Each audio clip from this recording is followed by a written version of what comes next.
Welcome to Consciousness and the Bicameral Mind, the Julian Jaynes Society podcast. Learn more about Julian Jaynes' theory or become a member by visiting the Julian Jaynes Society at www.julianjaynes.org. Julian Jaynes is not for the intellectually faint-hearted. But breaking Jaynesian psychology down into 4 hypotheses makes things easier. By Brian J. McVeigh. I first encountered Julian Jaynes' The Origin of Consciousness in the Breakdown of the Bicameral Mind almost 45 years ago. Though the book made sense to me, I could see why people would reject its arguments. Nevertheless, I assumed that once carefully explained, people may not agree, but would at least be able to discern a certain logic behind Jaynesian psychology. How naive I was.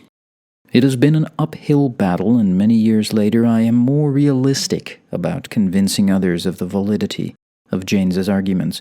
In other words, I'm not particularly hopeful that many people can be persuaded of what Jaynes had to say. To me, what seems blindingly obvious is apparently not so clear to others. I hasten to add that this has nothing to do with one's intelligence or academic accomplishments, since many well-credentialed commentators still regularly misinterpret Jaynes. Rather, it involves the challenge of looking at matters from a different angle, such as interrogating the assumption that the ability to experience consciousness was evolutionarily baked into our neuroanatomy. Why should understanding Jaynes be so hard? Again, one does not have to agree with Jaynes, but before dismissing his ideas, we are obligated to first understand them before we critique them. There are numerous reasons why Jaynes is difficult to intellectually digest, but here I highlight 2. The first and biggest obstacle concerns one word that has been rendered useless in both the academic and popular scientific literature: consciousness.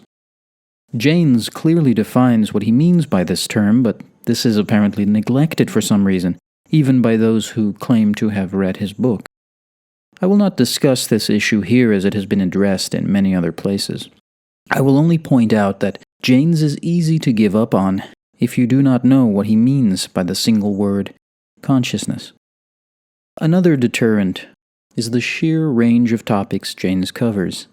It is his adventurous tour through archaeology, linguistics, religious history, psychology, and neurology that many serious academics, no doubt, find off-putting.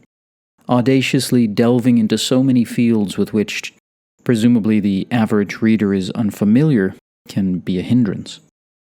Truly, he is not for the intellectually timorous, those who like bumper sticker science, short and sweet, or the typical scholar who is trained to climb the ladder of academic success by specialization, sub-specialization, etc., so that each individual tree is clearly seen standing, but the expansive canopy of the forest disappears. We might also add that perhaps Jaynes' conversational writing style comes off as simplifying what are regarded as complicated issues. But don't let his informal and relaxed tone fool you.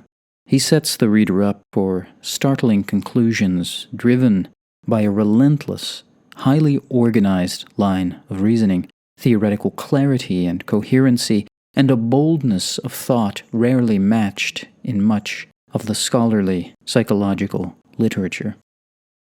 The 4 hypotheses, making the Jaynesian paradigm manageable. Extraordinary claims require extraordinary evidence. Carl Sagan reworded and popularized the French astronomer, physicist, and mathematician Pierre-Simon Laplace's principle that the weight of evidence for an extraordinary claim must be proportioned to its strangeness.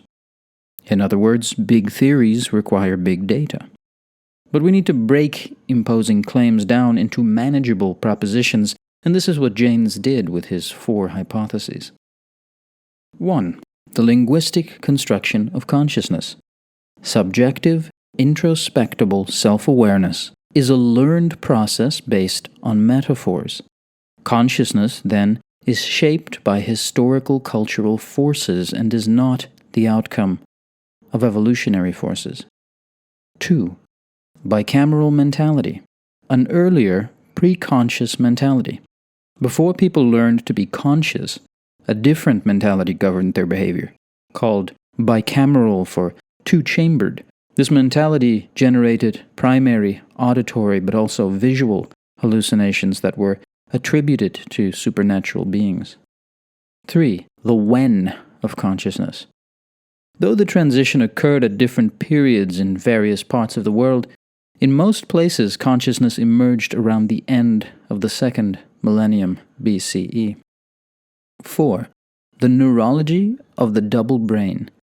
If Jaynes's claims are valid about an earlier pre-conscious mentality, its underlying two-chambered neurology must be accounted for. This concerns the lateralization of language.